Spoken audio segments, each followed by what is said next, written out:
Welcome to the Exercise is Health podcast, where we're talking about exercise, health, and the interconnectedness of the two.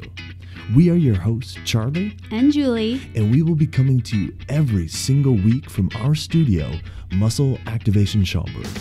Hey, welcome back, everybody, to the Exercise is Health podcast. We are your hosts, Charlie and Julie, and we are coming to you from our studio, Muscle Activation Schaumburg in Schaumburg, Illinois. Now, at Muscle Activation Schaumburg, we believe your health is your most valuable asset. Your health is one of the biggest influencers of the quality and quantity of time that you have. And while there are many aspects of health, our expertise is exercise. Exercise has been proven time and again to not only improve your health, but also increase your longevity and improve your quality of life. Now, today is the final episode of 2018, and it has been an awesome year of podcasting for us. It's been our first year of podcasting, and we've learned so many things throughout the year to make sure that our 2019 episodes get even better. And we have some great ones coming up for you. But what we want to do today is recap, and we want to recap specifically the guests that we've had on. And those questions that we always ask at the end, we want to recap those answers that they gave us because there's such value in what they recommend each of us should be doing to help improve our health, as well as how they define health. So we're going to start from the beginning. And our first guest of the year was Dr. Jeremy Barone from Barone Spinal Care and Performance. Now, Dr. Barone was episode 5 for us. So way back in January, he hopped on the podcast. We talked about NUCA chiropractic, what is the NUCA technique within the chiropractic world, why it's beneficial. So go back and give that episode a listen if you want a refresher on what NUCA is, who should be using NUCA, and what the immense benefits of NUCA chiropractic are. We asked Dr. Barone what things our listeners, you, should be doing to help improve and maintain their health, and he gave us 4 pillars throughout the episode and then recapped them for us at the end. Give him a listen to hear what he has to say. So it sounds like, all right, hey, if there are some things that our listeners could do to definitely improve their health. One, like you said, all right. See you guys, okay. Number one. All right. Muscle activation technique at Schaumburg, because you guys will take care of their fitness and their exercise, and you can do, your technique, muscle activation technique, and get their muscles balanced out. Yeah. So that's the first thing they should do. Well, I appreciate that very much. Secondly, you were talking about, hey, making sure you're in alignment. Okay, that's a big one. Is there a third one that you think people should really focus on or try to? 4 keys. So I would say, going back to the 4 keys, I would say, one is, we'll say exercise, mm-hmm. right? So that's one of the 4 categories, mm-hmm. which you deal with, the muscular system. Mm-hmm. So that's the whole muscular system. Mm-hmm. The second is alignment. Mm-hmm. If they're out of alignment, no matter how much you do the other 3 keys, it won't matter. Sure. Well, I shouldn't say it won't matter, but it will never make up for a structural misalignment of the spine and nervous system. So it just has to be done. Mm-hmm. Number 3 is is the nutrition. Yep. Cut out inflammatory foods. Okay. Cut out gluten, because gluten causes intestinal permeability. Interesting. Then food particles actually get through the gut lining, and now your body sets up an autoimmune complex to things that should be healthy for you and no longer are, because everything starts inflaming your body. Okay. And then the brain can attack itself. But that's number 3. And then 4 is spiritual, relational, emotional well-being. So what are some tips? 1, again, they can get help from you guys on the muscular exercise component, right? Mm-hmm. Get checked for alignment. Mm-hmm. 3, start cutting out bread, pasta, sugary drinks, and keep your carbohydrates to 50 grams or below every single day until you look in the mirror and you see a 6-pack or whatever you want to see there. Gotcha. And then you can upregulate your carbs. Sure.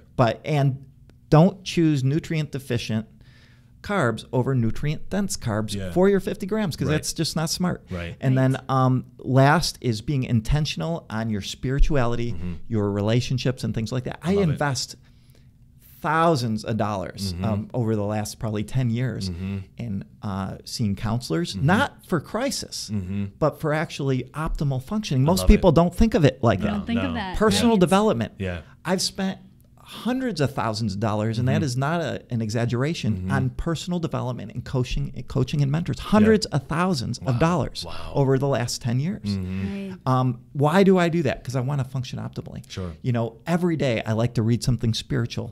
Now, I come from a Christian standpoint. I was raised Jewish, became an atheist, and then later became a follower of Jesus. So for me, I like to read the Bible each morning. I like to pray. I like to meditate. Yeah. For someone that doesn't have those same beliefs, you know what? You can still meditate. Sure. You can still, you know, connect or investigate having a relationship with God, you know, or at least contemplating these things. But if you don't allow time in your daily schedule to do these things, Right. You know, you'll do it now or you'll do it later. Don't wait till a person's on their deathbed to contemplate these things. Yeah. And don't wait till you're on your deathbed to start exercising and to start eating right. Do it now. Yeah, Right. yeah. And that's Right. just what it. I believe. And, you know, on the spirituality piece, I don't have it all figured out. I question things. I'm skeptical. Sure. And that's okay. So wherever someone is on that journey, just Sure. stay on that journey. Right. You know? Right. So Yeah. Right. that's Right on. Right. those are my 4 keys. So make sure you're implementing those 4 key pillars during 2019 in order to optimize your health and function.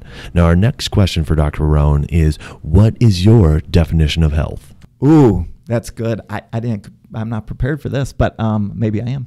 I would say my definition of health is optimal functioning. Love it. It is to be able to do the things you want to do with the people you want to do without limitation. Right on.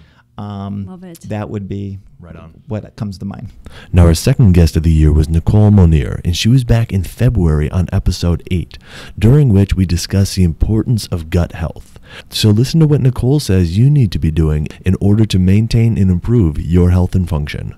It sounds like, hey, if there are some things our listeners could do to definitely start to improve their overall health, okay, one, just be super mindful of the foods that they're eating, the sources that they're getting from, and how those foods are making them feel. That's number one. Number two is if they can kind of take more time to prepare their food ahead of time. Look at the week ahead. Say, hey, on Wednesday midday, I know I'm going to have a lunch meeting. Can I pack something ahead of time so I don't have to eat what's being provided? So being proactive about that. And then it sounds like, all right, 3, take some more time for yourself. Take some rest days. You know, you don't need to go and try to crush it at the gym every day, and just be, again, listening to your body and understand that, yeah, exercise is a stress. And if you want to use that stress as a good stress, you have to use it very strategically and make sure not to overload yourself. Yes. And one thing I want to add on to that, not just exercise, but work. Because I have a lot of clients who find it hard to get to the gym because of work, but yet they're suffering from adrenal dysfunction. And we all need to make a living, but it's like, is your job killing you? Right. Literally. And, I mean, I've had people who have switched, you know, whether it was a night owl job to daytime because it was really affecting their health negatively. Sure. And then, again, other people, like, again, you know, you got to do what you got to do, but, and sometimes people need to speak up to their boss. And a lot of people are afraid to do that. But that's a part of my coaching where it's the holistic, because I'm looking at everything. It's like what people do outside the gym matters more than what they do inside the gym. That's true. That's true. Yeah. I would agree with that in a lot of ways, yeah. And then Nicole shared with us what her definition of health is. My definition of health, it's a never-ending journey. It's hard work. I mean, it's hard work. It's an uphill battle, like every day. And you're going to have good days, good weeks, bad weeks, months, years. I've been there. I'm still there, but I think that depending on people's perspective, you know, I'm optimistic. I'm not one to really get down. And I mean, I'm human. I do have those days and moments or whatever I should say, but it's not like I'm this person who's down all the time, but it's just being real, you know, keeping it real with people and letting them know that, like, it's a journey. Like, being healthy starts with yourself, and you can't rely on your family, your friends, your spouse, or the government or your doctor to be healthy. You have to do it yourself. Like, your health is in your hands. Now, can people help you and guide you? For sure. but it's like, I think when you look at it like from a sense of healthy, like as a trainer, as a personal trainer, I tell people what to do, but do people listen? I mean, I'm not doing the work. Sure.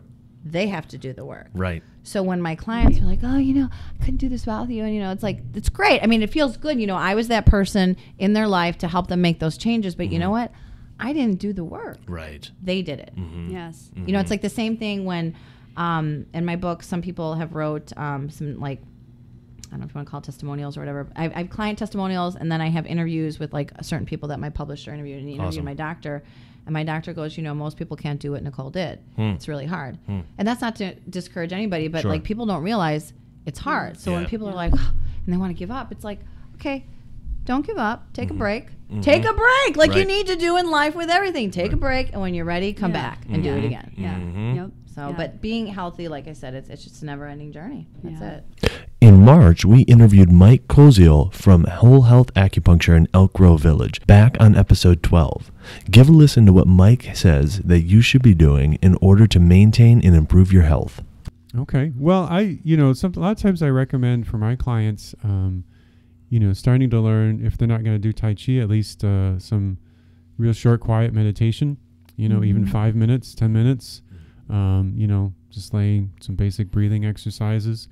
So I kind of encourage them to do that during the acupuncture treatments, and so that helps to enhance the treatments. Right on.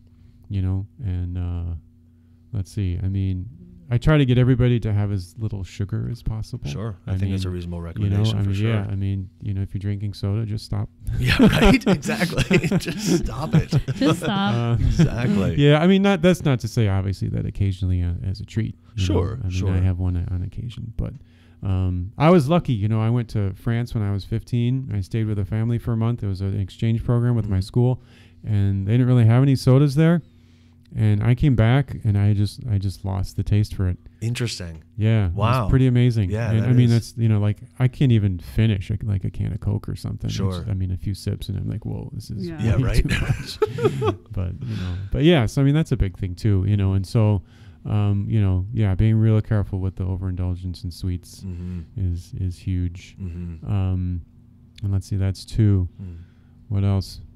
Movement. Yeah, movement. Nice. I like it. That's where you guys. Yeah, I mean, and that can be, and sometimes I like ask my clients, well, what do you think you could do? I mean, because most people know. I mean, don't you know, like, that there's probably like one thing that you should be doing, right? I hate to use the word should. One thing that you could be doing. Yeah. And so you just kind of ask yourself, like, and I got this from, wasn't my idea, but you sort of ask yourself, like, what could I do that I would actually be willing to do, and then just start with that. I like it. It's like one, that one small step. Yeah. And if you start doing that consistently, and maybe it's just, all right, I'm gonna floss every day. Sure, right? I mean, like something simple. super simple. Yeah. I mean, and make it so it's a win. Set it real low, set the bar super low, so that you can just walk over it and pat yourself on the back and get that give ball yourself rolling. get things rolling, and then as you do that, you sort of gain confidence, and you believe in yourself, and you try some more. I like it. So, I like it. Now Now listen to Mike's definition of health. Well, in Chinese medicine, we like to say that the good health is free and abundant circulation throughout the whole body. I like it. And there are a lot of ways that you can facilitate that. Yeah. That's So, good stuff. Yeah. That's So good stuff. I think, circulation is huge. I mean, we Sure. look at aging and the things that happen to people in their bodies, I like that. keep the circulation going. That's cool. You'll Back in April on episode 16, we interviewed Dr. Ray and Jean Katkodian from the Lighthouse Emotional Wellness Center. Hear what they have to say you should be doing to improve and maintain your relational health in the new year. Well, kind of to reiterate a lot of the things that we're talking about as far as spending time together, doing new things. I think one thing is important too, is that trusting your gut, right? Being able to speak your emotions, your thoughts to your partner, putting it out on the table is very important, right? It is amazing how little people talk. One of the things that I think is important for people who are dating, is don't take someone to a coffee shop or a bar and sit there and interview them. Go do an activity. because you'll have so much more fun and be able to bond in a different way. And if it's not that much fun, at least you got something else to focus on. But distracted by the tennis, and thank goodness. right. So that's one thing I would definitely recommend for people in the dating stages is go do stuff. Don't just sit across from someone and interview them. Right, especially online dating.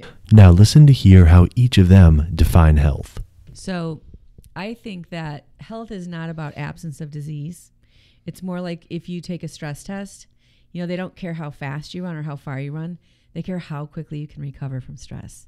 So I think that is a great definition of health, whether it's emotional health or physical health, is how can you recover? You know, we don't have control over stressors in our life. You know, sometimes we're just going to walk around the corner and we're going to be in the middle of it. So we do talk about repair attempts with couples whenever they get into an argument or a tight spot. You know, so yes, recovering is a very, very important part of it. You can't steer away from getting into a fight, arguments with your loved one. It's going to happen. How are you going to repair that once it happens? So, you know, health, I also feel, is an individualistic thing as well, right? And so you have to be able to learn your body, learn your emotions, learn your breaking point, and be able to know when, you know, you have to dial it back or when you can push forward. Now, May was our first double interview month of the year, and we started off on episode 20 with Dr. Fatima Haider of Ideal Access MD. Hear what she says you should be doing in the new year to maintain and improve your health. So I already talked about my first favorite thing, which is breathing. So, you know, you don't have to find like a meditation cushion and a dark room with like a bell somewhere. You can breathe when you're washing your dishes, when you're, you know, waiting. I mean, I do this when I'm giving my kid a bath. You know, I just kind of stop and breathe. I think that's so important. The next thing is move. You know, now the weather is getting better. It's harder to move when in the winter time when you're not a gym person and you don't want to be, you know, it's too cold to be outside. But we've had a beautiful week here, and it's going to hopefully stay this way, you know? Yay. Fingers crossed. So move, stretch, you know, if you don't follow necessarily a yoga routine, just stretch, you know, do what feels good for your body, but just, you know, take a few minutes every day and move. And then the final thing, and I guess this sort of ties into everything else, is remember you, you know? I think we just have these lives that are full of to-do lists, you know, so we're like these human doings rather than human beings, you know, where we're just constantly got to do this and this and this and this and this. So where do we find time for ourselves, you know? So if you can take time to breathe, take time to move, and, you know, even if it's like enjoying a cup of tea or a cup of coffee that just is for yourself. And asking yourself occasionally, like, am I happy? Like, am I doing something good for myself, right? And those are questions I think we just kind of forget in the daily grind. And then Dr. Haider shared with us her definition of health. I think health is more of a state. In fact, this is on my website, that health is not the absence of disease. It is a state of mental and physical and spiritual well-being, you know? I think enough said. You know, I think that's a statement made by the World Health Organization and adapted by many of us, but there's many facets to what health is. Now, our second interview in May came on episode 21, and that was with my dad, Dr. Bob Cates. Listen to hear what he tells his patients who aren't currently exercising in order to try to help them start the habit of exercise. That's a great question, and really this is a depends answer, because it depends. So I'll have 35-year-old guys in my office, or you know, to 30 to 40, and I say, do you exercise? Yeah, I ride my bike. And well, tell me about that. Well, I go out with my kids and we ride our bikes together. Okay. Well, how old are your kids? 7, 6, and 7 years old. It's like, all right, well, that's what you call doing something. That's not called exercise. You're just, I said, and so those people who are at that age, I'll say to them, and especially if it's men, I'll say, you're a man. Exercise like a man. You know, think about the way you trained when you were, or exercise or trained when you were younger. Sure. Like if you were in high school playing sports, or think about what you did. Think about how your body felt. Think about that. Exercise like that.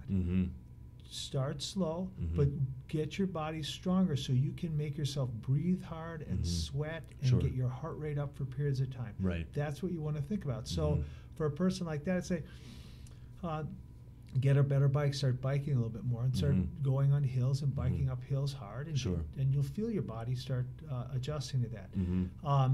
Ride your bike out to some hills and jog up and down them. Just do something simple like that. Spend an hour doing that. It's simple to do. So I'll give them suggestions. Okay, so that's one group. The next group are, let's just go all the way to an older folks who are like in their 70s. Okay. Okay.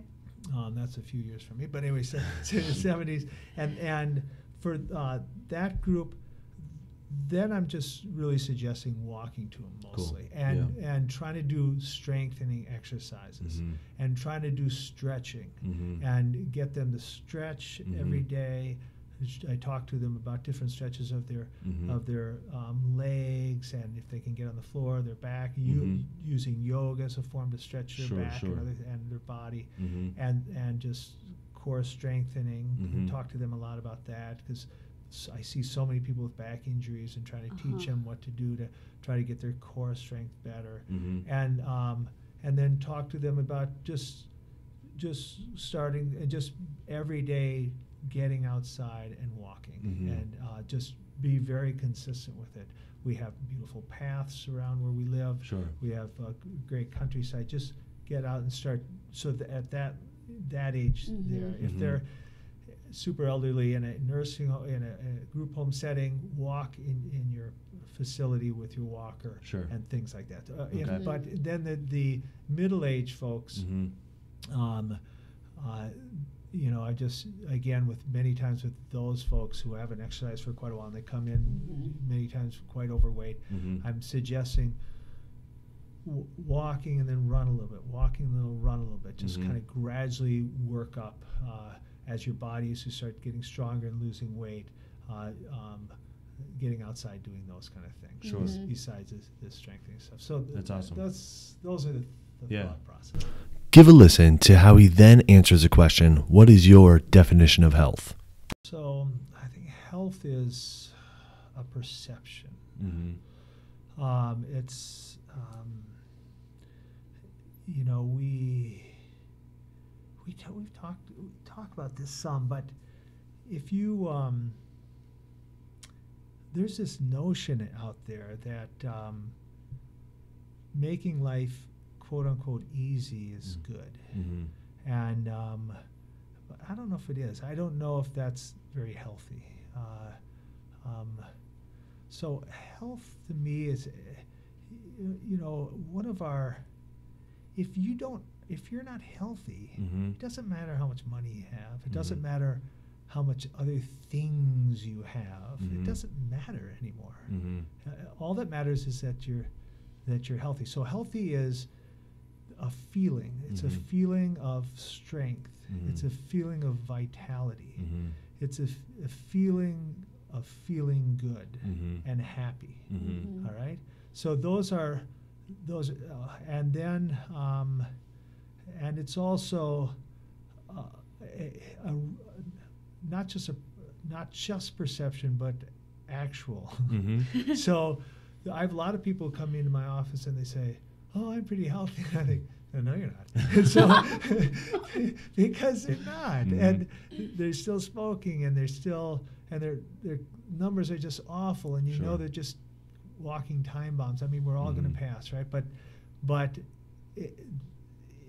it's if you can prevent cardiovascular injury, you can live a much happier life. And so these are so part of health is making sure that that your blood sugars are, your weight is decent, and your cholesterol levels are good. We know that that's part of health Sure. because we know that people live longer and feel better if they don't have heart attacks and their kidneys continue to work well and so on. And part of health is how you feel. Do I feel good? Do I feel strong? Do I feel as good as I ever felt? Yeah. Right? Not just do I feel good for a 57-year-old guy, but do I feel as well as I can remember that I felt when I was 47? In June, we interviewed Kurt Hutchinson of Illinois Bone and Joint Institute about his physical therapy practice as well as the method testing that they do there. Check out his full episode 25, for all the details on that, and listen to hear what he says you should be doing in order to improve your health. I think if there's one thing on the nutrition side, it is minimize sugar-sweetened beverages, watch processed sugar. I had a conversation with a dietitian I was visiting with my daughter about 4 years ago, and she goes, just do one simple thing. Take everything that's on a label, because you're going to have stuff that has a label. Not everything you're eating is fruits and vegetables. You have busy lives. You're on the go. Just make sure nothing there has more than 4 to 5 grams of processed sugar in a serving. Do that. And then just start looking at it. And you go home and you look at your pasta sauce, and it's got 27. You're like, why does my pasta sauce have 27 grams of sugar? That's insane, right? We don't need that. And if you make some of those simple changes, the beverages and that is one simple thing that you can do immensely. And then go for a walk. Walking is the correlation between walking and aerobic health, VO2 max, and longevity is high. It's been repeated in science again and again and again. And you don't need to do high-intensity workouts. High-intensity workouts are incredibly efficient, but a lot of people will drop out because they can't handle the intensity. And that's mainly because they haven't ramped up to being used to that load. We like to get people to that point down the line a little bit. But go walk. Just do one simple thing, And if walking's too much of a challenge, then it's probably time to come see one of us, right? Sure, It's probably at that point. But there are two simple things that will make a big difference. And then, you can always assess from there. But and don't beat yourself up when things don't go perfect. Don't let the perfect be the enemy of the good, right? And then here's how Kurt defines health. I think my definition of health is having the freedom to do all the things that I want to do, to have options, right? Like I have people that are very happy just walking. They don't need to feel like they need to be at 5% body fat, but they have the freedom to do the things that they want to do. And if you've done that, you've given people the options to be where they want to be and do the things they want to do and participate in life, quality of life goes up, their satisfaction with life goes up. That's where I want to be. If we can do that, that's all I need. Our July interview was with Dr. Sarah McCormick of Women's Health First AMITA. You can catch all the details of her episode in episode 29, where we talk about different lifestyle factors, including exercise, and how they influence fertility, pregnancy, and everything that goes along with that. Give a listen to hear what she says you should be doing in order to improve the health and function of your body. 30 minutes of exercise every day. Love it. Doesn't have to be anything crazy. Just get out there and be active. Add in some weight training. Don't be afraid of it. And it doesn't have to be you don't have to be lifting 400 pounds. Go in easy and, see what you can handle and build up. The other thing that I tell my patients about is eating clean, because there's so much junk in our food, and to read labels. There's just a lot of additives in our food. And if you can cut those out, it's going to help your hormones. It's going to help you maintain a healthy weight, and it's going to make you feel better. Here's how Dr. McCormick defines health. It's kind of a deep question. It is. It's easy. You think it's easy, but, well, in general, I think it's keeping your body in an equilibrium where everything can function correctly. Love it. In August, we interviewed Dr. Richard Powell of Greater Chicago Functional Health on the 5 foundations for reversing type 2 diabetes. Check out his episode 33, for all the details of the 5 foundations, but here is a quick recap of them. But these 5 foundations, these are things I ask patients on a visit-by-visit basis to see how they're doing. Such as the first one, sleep. I ask them, how well are you sleeping? Do you fall asleep easily? So then this second foundation, exercise, that's obviously something that... Our favorite. Yeah, our favorite. but we talk quite a bit about that. But talk to us, what do you recommend for your patients from an exercise perspective? That's what I was prepared to talk quite a bit about today. I love it, yeah. First of all, a lot of these diabetics, they can't make ATP at the cellular level. They can't make enough energy. So to put them on a very high intense or big, long drawn out exercise program, most of them just can't really do it very well.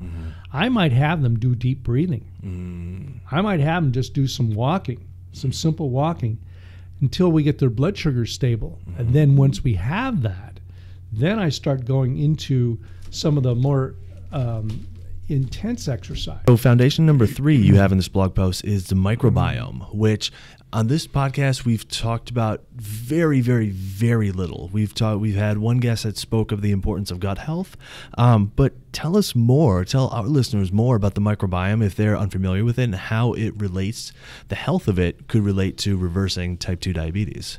Well, the microbiome is a relatively new term. I'd say in the last 5 to 7 years, it's become the norm. We've talked about this. Basically, it's a collection of bacteria that live in your intestinal tract.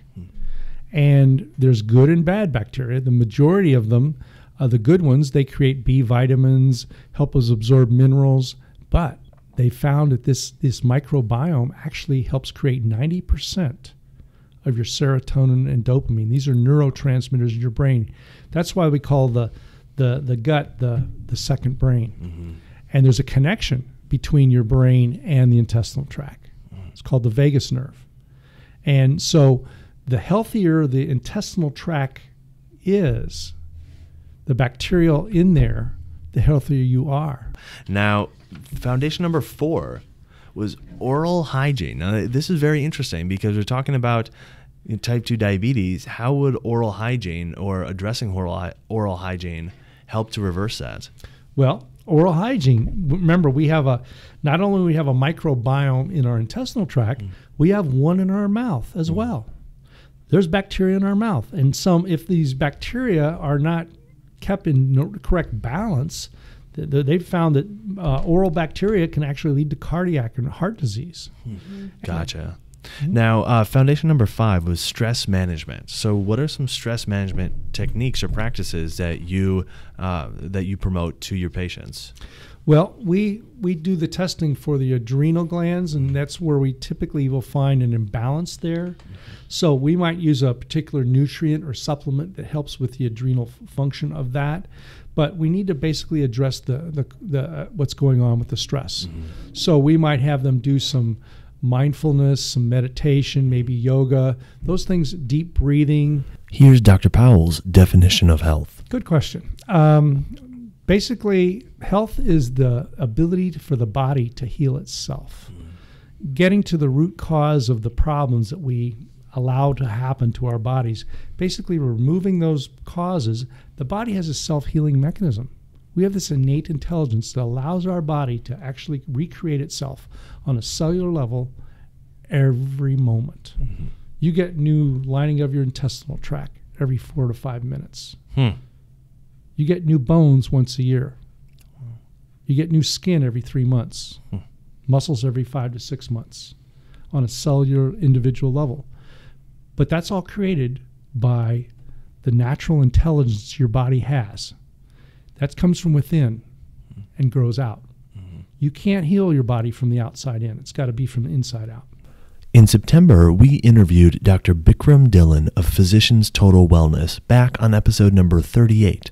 Hear what he says you should be doing in order to improve your health. Well, let's start with the first one, and it's free.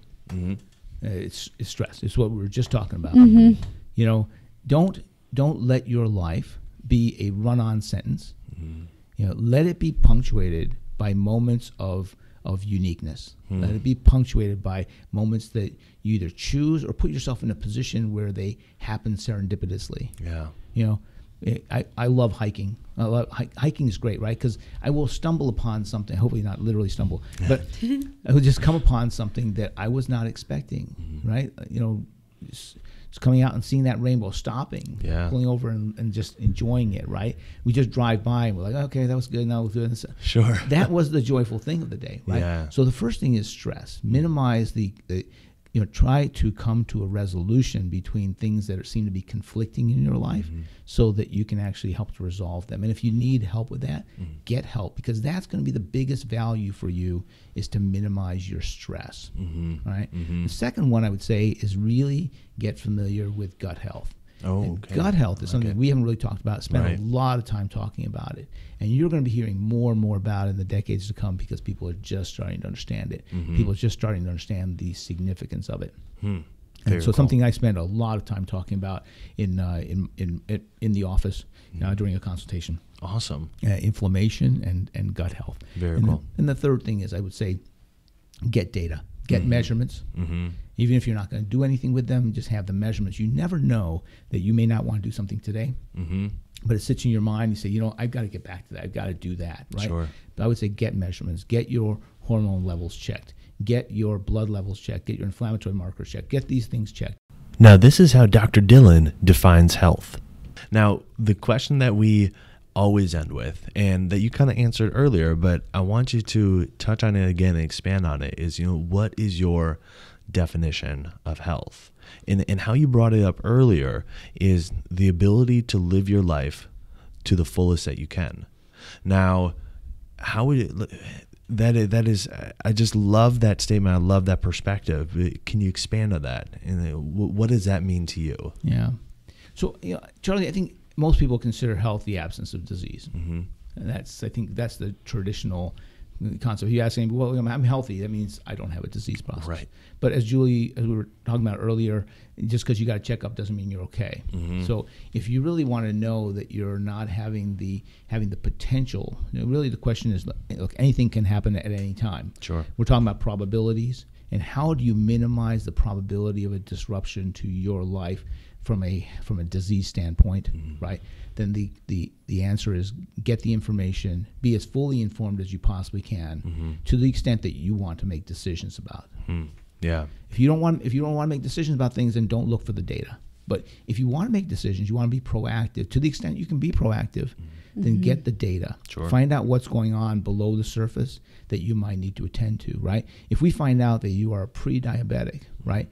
Now you have an opportunity, you have an incentive now to exercise. You have an incentive to go ahead and lose weight. You have an incentive it's an objective incentive. And some people need objective incentives, right? Okay, I've been burning the candle at both ends. Now it's almost about the car's about ready to fall apart. Well, what can we do to keep that from happening? Right? So getting the data, knowing and understanding what's going on below the surface that could result in disease. If that's health, then that's great. So health is whatever it is that helps you to function in your life. Now, in October, we had 2 guests that we interviewed. The first of whom was Dr. Thomas Obermeyer from Barrington Orthopedic. If you recall, one of Dr. Obermeyer's specialties is working with shoulder issues. So we asked him, is there anything that our listeners can do to help prevent shoulder issues that might occur through working out or just daily life? It's a good question. I don't know if there's anything specifically that I would tell someone that has absolutely zero pains or has never had a problem with their shoulders. Sure. I tell them enjoy their activities. Perform. Go ahead, go to the gym, do the activities that you enjoy. I think that the first clue that there's something wrong that we definitely need to target is certainly when a condition becomes painful. Sure. Because that oftentimes is associated with some degree of structural abnormality that we sometimes need to get some information on. But we don't really know whether or not there's patients that should preemptively or prophylactically undergo a guided, rehabilitative protocol, because we don't know whether or not that will prevent the problem from occurring. If patients have time and an interest, certainly if there are exercises that they want to perform that are specific to the rotator cuff, I certainly don't think it's a bad idea. Now take a listen to hear what Dr. Obermeyer says is his definition of health. My definition of health would probably be the absence of disease. Health, I think preventing disease, as we discussed previously, sometimes does incorporate exercise and some of these other things, diet. But my definition would probably be the absence of disease. Our second guest in October was Dr. Konstantinos Kostas with Amida Health. Check out what he has to say about ways to help improve your coping mechanisms when times get tough. Yeah, sure. And we can limit it to 3, but I think the one thing, kind of going back to what I was saying earlier, is have as many coping skills available to you as you possibly can, healthy coping skills. Because if you limit yourself to one or two, you may find yourself unable to access them when you really need them. So to make sure your toolbox is as full as possible. That being said, I think exercising regularly, and that could be something, as simple as taking the stairs instead of taking the elevator when you get to work, if you can do that. Or go for a walk after dinner. Do something with your body, 20, 30 minutes a day, just to move. Because the more sedate we are, the worse it is for our minds, and certainly the worse it is for our bodies. I also think it's important to practice a form of relaxation therapy, and that can be anything from meditation to progressive muscle relaxation, mindfulness training. There's no one right way of doing that.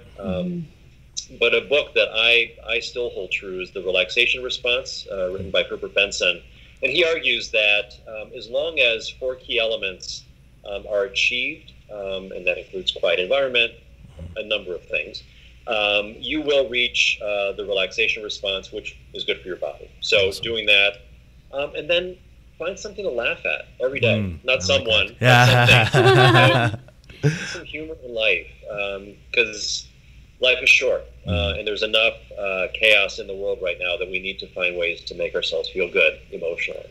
Take a listen to hear how Dr. Costas defines health. That's a really good question. I think, beyond the measures that define health when you go to your doctor for your annual checkup, I think having a sense of purpose in life that gives us something to look forward to every day that you wake up, I think that is the meaning of quality of life. It's beautiful. And I think when we withdraw from life for whatever reason, be it depression, be it chronic pain, we rob ourselves of the importance of finding something to do with our time. And then back in November on episode 47, we had Dr. Sean Abrams of Village Smiles join us. Here what Dr. Abrams says you should be doing in order to help improve and maintain your oral health. Like you hear all the time, of course, brushing twice a day. And we recommend electric toothbrushes that are our practice. Not necessarily because they do a better job overall, which there's some people that say they do, some that don't. I think for me, it's more that does the work, and it's less technique sensitive, and they also are timed. Yes. So that's another reason why I would really recommend having an electric toothbrush. Now, flossing, I recommend that, again, once a day, but I use a water pick. I don't know if you're familiar with that, but it's a device that just streams water, and you just basically shoot it through where your teeth touch. So right below that are the gums, and you just flow the little wand in there, and it shoots water in there, and it flushes everything out. I use that almost every night instead of flossing, and I do floss a couple times a week as well. And we've implemented that in our practice in 2013, and we have seen unbelievable results. Another thing is fluoride. A huge thing that we recommend. It's a big controversy. A lot of patients, believe in it. We have some that don't. They think it's toxic, and whenever everybody believes that's up to them. Sure. But we've seen results, and that's all I can go off of, and history that shows it works. Yeah. And we recommend that for everybody, not just children. We recommend it for everybody. Okay. To have 2 fluoride treatments a year, and I do it myself because that basically helps with the resistance to bacteria, and the bacteria can't. The byproducts can't break down the tooth structure as well, and we don't get cavities as much. So it's a huge thing that we implemented as well. So those, and then a mouth rinse is good, an antibacterial mouth rinse regularly if you need it. Sure. We don't want to do overkill if you don't need it. And then of course seeing a dentist, twice a year or however much you need to. And then Dr. Abrams shared with us his definition of health. A healthy person, well, I wrote down a healthy person more than just health, but is someone who continues to make smart choices that are positive to the function and maintenance of their body and mind. And I think that's, if you continue every day to try to do that, I think health will be part of your life. And then in December, we interviewed Tony Cates about the 5 steps that are necessary for long-term behavioral change. Hear my recap of those 5 steps, followed by his definition of health. to kind of recap the whole thing, first and foremost, if you're looking to make change, you got to figure out why. Why is this important enough? Where does it hurt enough for you to actually make this change? Because if there's no pain, there's not going to be any change. And if there's no emotional pain, it's not going to matter enough to you to make the change. Okay, that's number one. Number two, again, you have to have skin in the game. You have to have some buy-in. You can't do the things that are free. You can't do the things that are easy. You have to have some skin in the game, whether it's paying money, whether it's doing something uncomfortable, whether it's putting yourself out there. All those things have to be done. Thirdly, you have to start your day on the right foot. You have to start your day with the habits that will instill success, okay? Whether that's making your bed, eating breakfast, exercising right away, whatever it is you do in the morning time to get your day going, you have to start to that. You have to commit to that. You have to prioritize that and then let the rest of your day roll from there.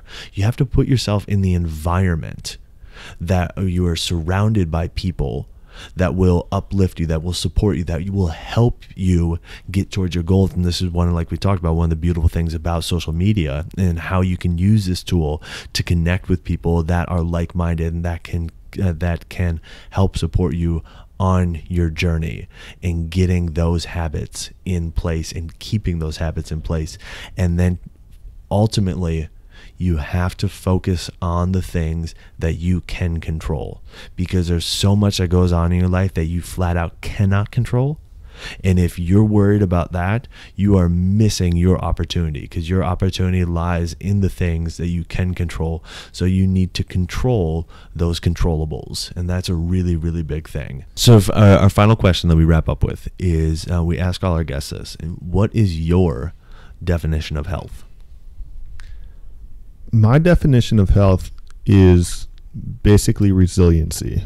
Being able to withstand the stressors in our life and still being able to get done what you need to get done, be able to still perform highly, be able to still function. And we've talked about the idea of kind of high performance fragility, where a lot of people are pursuing high performance at the expense of resiliency, meaning that, yeah, they're able to perform highly, but if a stressor comes along, it throws them off. If they have to eat the wrong food, it throws them off. And basically what they're trying to do is control the world, the entire world, and control the things that aren't necessarily controllable, which creates, like I just said, high performance fragility.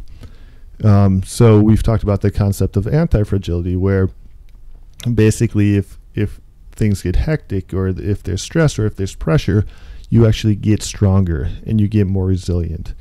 So try to kind of cultivate that in your eating and in your exercise plan and in your mindset, so that you don't need everything to be perfect to be able to be healthy and perform at a high level. Well, thank you so much for tuning in, not just today, but throughout the entire year. It's been so much fun bringing you this information through our podcast, and we always appreciate you listening, you sharing, you subscribing, you rating us and reviewing us on iTunes. If you know anybody who needs to hear the information that our guests brought you today and throughout the entire year, please share the information with them. That's what it's out there for, to spread the information to others.